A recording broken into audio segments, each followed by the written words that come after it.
One, two, sarang! Hey! Annyeong, this is Chency. Hello, my name is Pia. Hi, this is Monica, and welcome to... not an episode, but a reaction video! Yay! Pero may tanong ako. Narinig nyo na ba yung balita? Guys, anong balita? Bumalik si Jessica Sanchez. Wow! Oh my God! Golden Magbabalik! Nakita niyo yun? Yes! So proud With of a her. totally new sound and everything. I love Right? that. And she really looks a little bit more not a little bit, so much more comfortable about herself and all that jazz.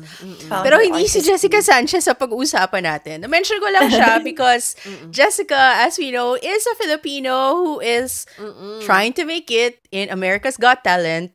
And for today, ang pag-uusapan namin ay ang debut ng isang bagong banda, isang bagong K-pop group called AHOF. And as we know, in this group, we have JL, who is also a Filipino. Now, we talked about JL in a previous episode, like a few episodes back. Yung, siya, saan ba tayo? Anong episode yon? Wala. Episode Filipinos 121. in K-pop. Yung Hallyu po, Pinoys in K-pop. Sobrang puri kami nun because basically, napanood siya yung sa Universe League. It's like a survival show, right? And that's how we found out about JL and his talents.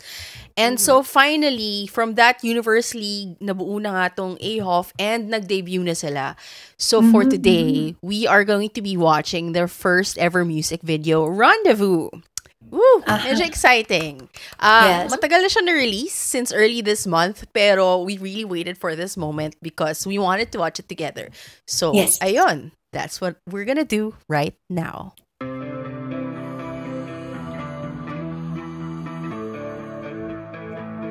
Who's this? Si Chichiri and paano? Chichiri. Shin-in? Shin-in? Ay, favorite ko siya. The singer. Ganda ng boses niya to. Sobra.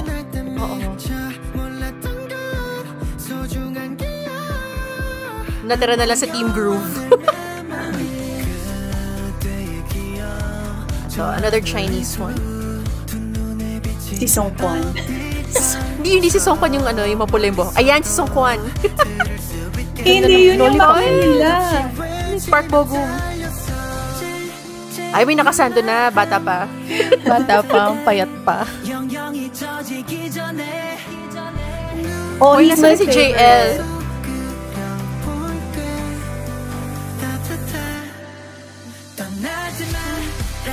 Ayan na. Ayan na! Ang pogi. Oo.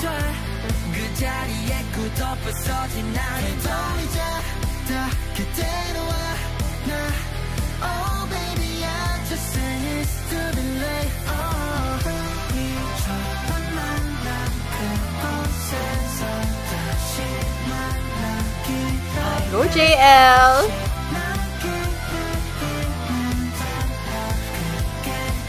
Ay, ganon. Grabe naman yung panganon. Parang luma na yung cellphone niya. Gosh, she looks like BK.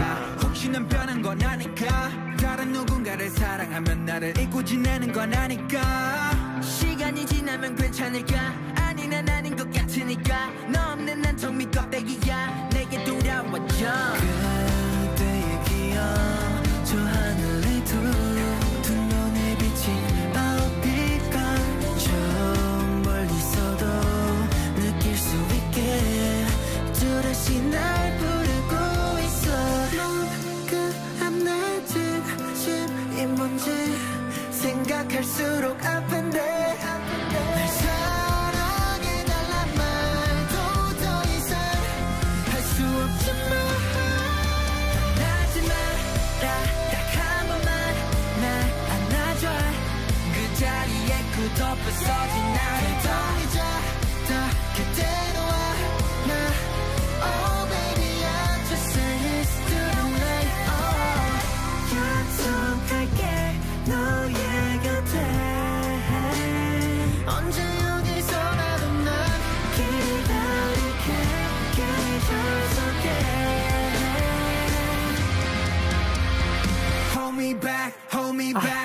to dream and falling fast 어떤 날은 네가 부르고 있는 것만 naka-jersey ulit sila. Ang tawag dyan, going back to university.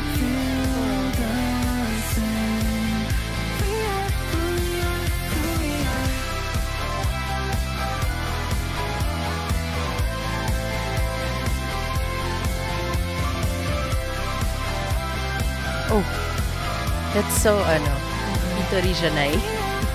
Actually, ang dami nga parang reference. nakikita ko yung mga reference Mga na old. third gen.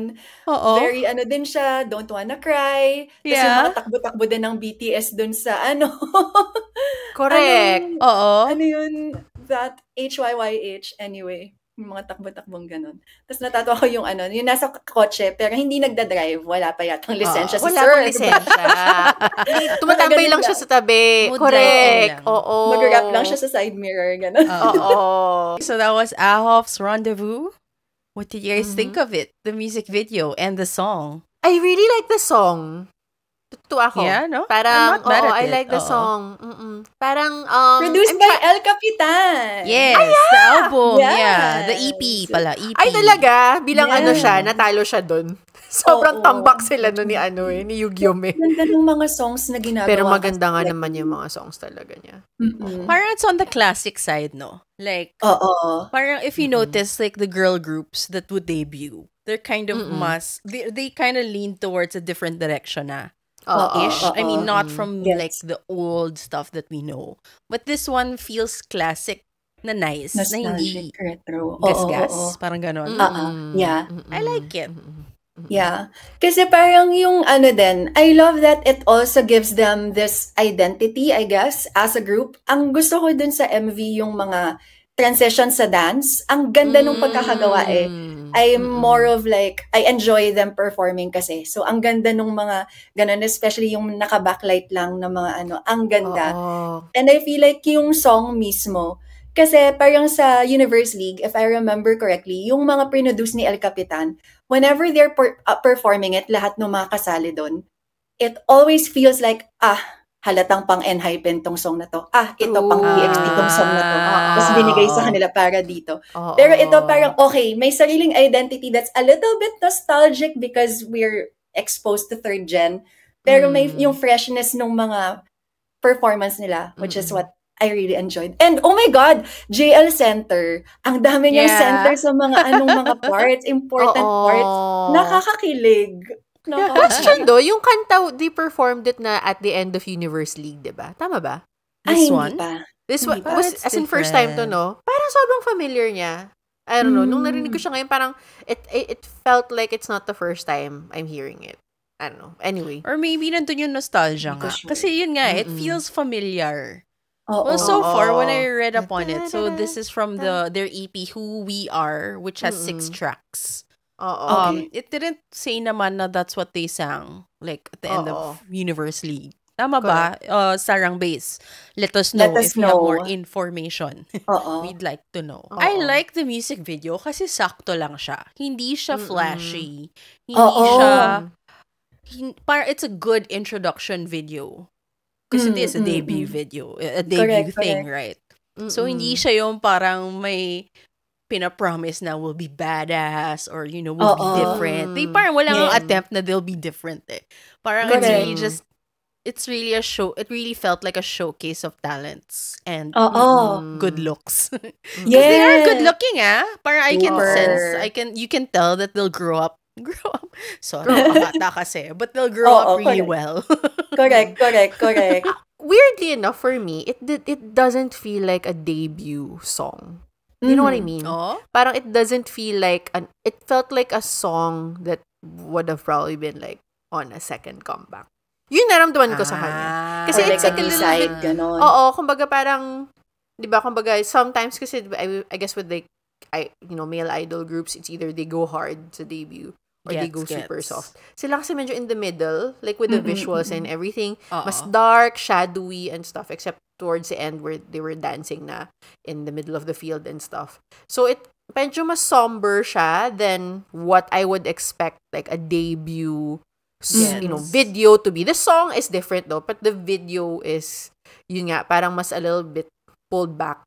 na parang, ay, I'm trying to figure out pa kung bakit yun yung ginawa nila. Like, ano ba yung intention nito? Yeah. Kaya ganun. Naalala ko, we were talking about Soda Pop. Oh, guys, manoorin yung episode namin on K-pop Demon Hunters. Para natuwa kami kasi yung Soda Pop, it really felt like how when new groups debut, it has to be something poppy na, alam mo yun, something that natatatak talaga sa audience. Kasi nga, bago, they're introducing themselves. So, parang nagigets ko ako bakit this feels like a second album, second release kind of thing. Kasi usually yung second, yun yung, okay, I'm going to show you that we can sing. Like, you know, parang kasi mas subtle na siya, subtle na yung dating. But still, I'm not mad at it. Like, I'm not mad na it's like this. Or maybe because, possible ba? Kasi we know na subaybayan sila sa Universe League. Hindi, pero hindi na naman. Most of the groups din naman usually come from survival shows. Pero kayo, yeah, like GB1 had like a really strong song. Tapos, ewan ko, parang bigla ko lang naalala, parang I'm trying to, kasi may pagka-earworm din siya, so parang medyo kinakanta siya sa utak ko. Tapos biglang somehow nag-transition siya dun sa fake song from Resident Playbook. I will be missing you. Parang ganun yung, kasi third gen dapat yung group na yun. So parang feeling ko very third gen talaga yung datingan nitong buong concept nila for this. And I feel like it's working. Gusto kong makita yung stages. I haven't seen the stages. I've heard that they've already won some. Congratulations, super deserved. And if I remember correctly, yung pinaka-nanalong group, ito yung group ni Changsub, diba? Mga singers. Tama ba? Hindi. Sila yung, yung group ni Sino Ten. nanalo? Yung group ni Ten. Yung kina Ten. Oo. So, second lang sina Changsub. Changsub. Sing and dance. Oo. Pero yung natira lang kay Chang, kasi naman, the power of JL. So, yung buong group ni Ten, ang panalo, ang pasok, diba? Tapos nakapasok lang yung isa from Team Groove, which is Han. Yes. Yung isang singer nila doon, who has like a fantastic voice. Tsaka si Wonky from Rhythm. And El Capitan. Siya yung, for me, is very Songkwan. Siya yung Songkwan ng group. Ayun, si Songkwan. Siya yung may lollipop na dice. Siya yung pula yung buhok. Siya yung ng Universe League. It's fun. And also, Magbo-Boys Planet 2 na ulit. So, I'm so excited for that as well. Yes! Ang dami ng mga controversies and I'm super excited to watch. Controversies? What do you mean? Okay, because there was this, from Big Hit, diba? They had this trainee A, quote-unquote, group that was already coming out with some songs and whatever. And then one of them got canceled for rapping misogynistic lyrics. And he left the group, kaya hindi na natuloy yung buong group na yon. Correct. Anyway, nandito siya sa Boys Planet. So exciting! Ganon. Dalawa sila from trainee A na nandito. So, kaabang-abang. Okay. Pero ang ganda, I don't know, I love it for Ahof. And yes, JL, nakaka-proud and nakaka-kilig. Yes, JL. Ako more JL though. Medyo nabitin ako. Parang kulang yung appearance niya. Diba? Parang like, parang except for the chorus, he didn't have like, parang solo moments in, the other like the others, lines. At the beginning. Yeah. Or maybe even mga birit-birit. Mga birit, diba? Parang parating kay Han. Si Han yung medyo nag-high note. And we all know na JL is like sorry pero he's like the best singer in this entire group. Alam mo yun? Oy, so parang silang dalawa naman ni Han are like lumelevel. Lumelevel, pero I mean, sorry, JL pa rin for me. JL. Parang I think the biritero is there, Pinalaki yun sa karaoke, of course. Ng 7 a.m. Tapos parang, yun lang, parang bitin lang. Pero yung iniisip ko, kasi parang like, I noticed na parang, like sometimes, pag may mga debut groups, yung medyo malakas nila, pinupull back nila sa start, tapos biglang sa second na single, biglang, okay, siya na parati. Siya yung front. Siya yung front. So, I don't know, baka may ganun. Like, parang, are they stoking our passions as Filipinos? Na parang, no, we want more. May ganun bang angle ang marketing na to?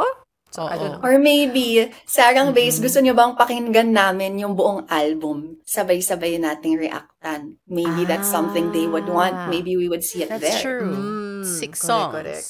Yeah. And maybe we'll see like, I don't know, better, that strategy nga, that Trends he is explaining. So first Philippine FanCon nila. Nasa August 30 na in Araneta. So, grabe. Wow. Wow.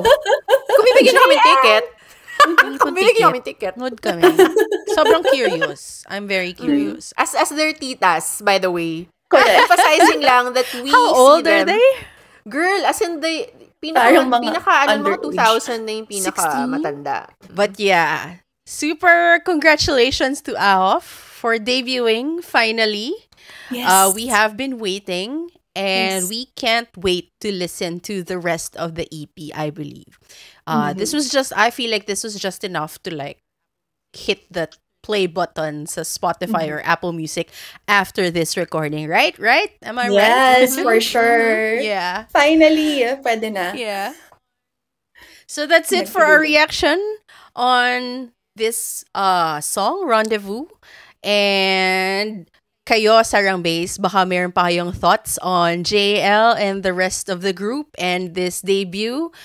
I keep on wanting to say comeback, pero hindi. Debut siya. Debut. Correct. Oo. Let us know, pag-usapan natin, and promise, papakinggan namin yung album para masagot din namin kayo at ma-share din namin ang thoughts namin sa buong EP na to. And in general, very excited for the things to come for this group.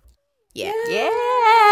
Thank you for joining us on this very, very interesting reaction video. See you soon sa iba pa namin mga reaction videos. But, of course, I'd also like to tell you guys to follow us on our socials. We are on Instagram, TikTok, and Twitter. And if you're enjoying our content, we'd love your support. Please hit that follow button and give us 5-star reviews on YouTube, Spotify, and Apple Podcast because your feedback helps us grow, brings more amazing content your way. Thank you. As always, you're the best. Sarang Base, Gumawo, Chegoya, and Sarang He! Sarang He!